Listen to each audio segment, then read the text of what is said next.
If you've ever felt like you don't fit in, like you're invisible, whether it comes to dating, making friends, just connection in general, then this page is for you.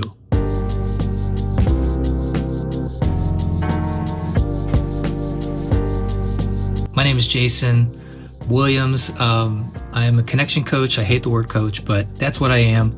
And I am reintroducing myself now that I'm more comfortable on camera. Origin story 2.0. I will start by saying that I'm more than one thing. I grew up as a latchkey kid.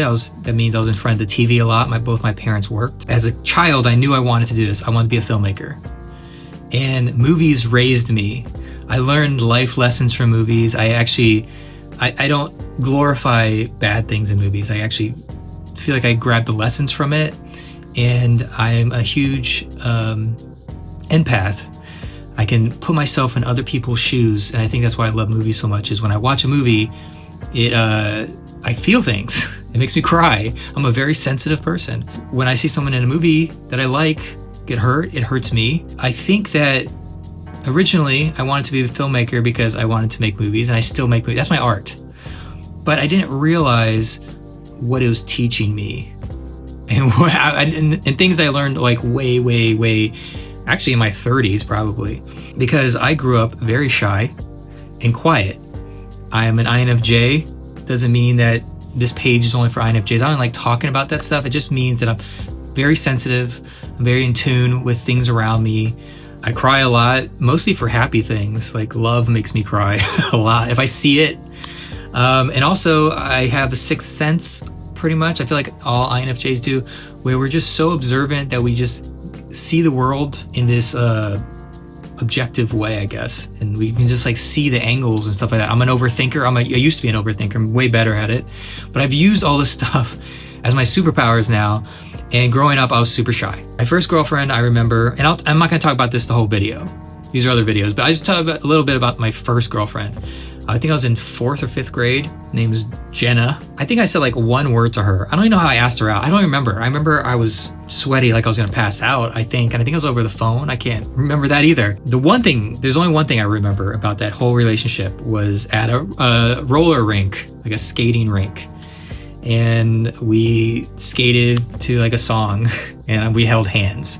And my hands was very sweaty. I can't remember if I ever kissed her. If I did, it was probably on the cheek or the lips really quickly. We dated, we never talked. I didn't say a word to her. And then once she was like, yeah, I think we should break up. That was it. I think we dated for like a couple weeks or maybe a month or so. It was such a blur because I was just terrified. I was terrified. And anytime anybody called me shy, I would get so mad. But it's true, I was shy. But I'm not always shy. Sometimes I was just quiet.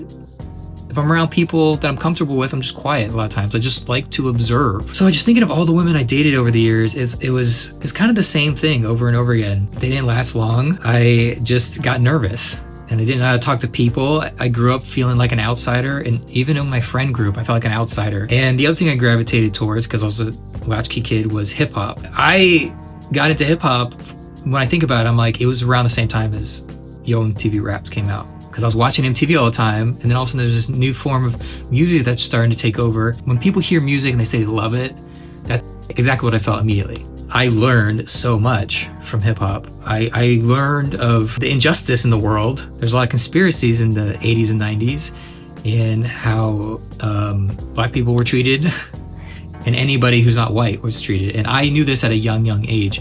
So again, as an empath,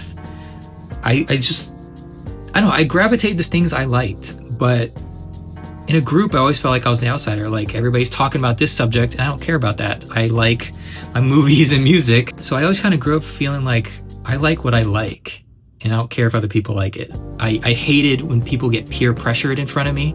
I hated when someone peer pressures me, and I notice it, and I kind of consider it a form of bullying. I just don't fit in all the time.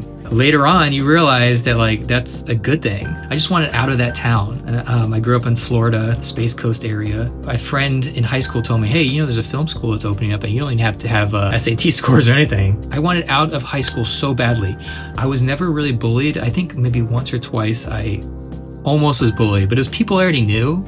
So they thought they can turn around and be a bully to me all of a sudden, and it didn't work. But how I got through high school is my music. It kind of put me in this mindset of just like, be ready. Put your walls up. Don't say anything. Observe. And listening to Nas, I felt like I related to that. A lot of the hip hop artists I liked were smart and wise, like Big Daddy Kane and Eric B. and Rakim, or funny like Slick Rick and Redman, or Wu-Tang, like taught me so much. But the thing is, it taught me swagger. It taught me, like, I don't know, the way the music is melodic. And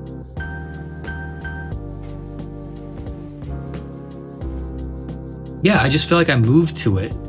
And I feel like that kind of helped me be a little cool. I never thought I was like cool. I thought I was secretly a dork. I loved Legos and Indiana Jones and Star Wars and movies. And everybody else is like, you know, football and basketball. And I liked basketball too. That was the sport of choice for me. But like, I didn't like playing on team sports. I don't know, I've heard of girlfriends making fun of me after we broke up. I was a skinny kid and everybody else was like buff, and I just felt like a runt. And I still kind of do sometimes. I'm telling this all for a reason. My 20s, things didn't really change, except I was out of high school and I was happy. And then it was kind of the same thing where a group of friends, I just felt like I was kind of the outsider again. And people were nice to me. But looking back, I'm like, you know what? I agreed with a lot of things that I probably shouldn't have. Or I know for a fact I dampened my personality. I remember when I would be like, oh, I'm gonna flirt with this waitress, and that means just like me smiling a lot. It was very harmless. It wasn't like hardcore flirting. It was more just being really nice or whatever. And I remember some guy, one of my friends, he said to me, he just kind of was like, oh yeah, we get it, Jason. He was kind of, I call it alpha dogging, where he's trying to just put me back in my place. It's kind of like busting balls with your bros or whatever. And I hated it. And I still hate it to this day when people do that. When I'm with friends, I uplift them. I'm their biggest fan. I'm not gonna tear them down and try to make myself look better. But that alone, that one instance when I was like 19 or 20, I was that way. I always was like, okay, Jason, don't show off. Don't be charming. Don't take up too much space. Just be quiet. Because when you speak up, people are going to make fun of you. If you speak up, then you're going to be cocky or whatever. So I was just quiet from like age 19 to maybe like 31. And with closer friends, I talk more or whatever. I don't have any really close friends from high school anymore. I still talk to some of them. My close friends came in my early to mid 20s. And I didn't know they were close friends until 10 years later. So that is something to keep in mind. 10 years later is how you can probably gauge, like, is this person a friend or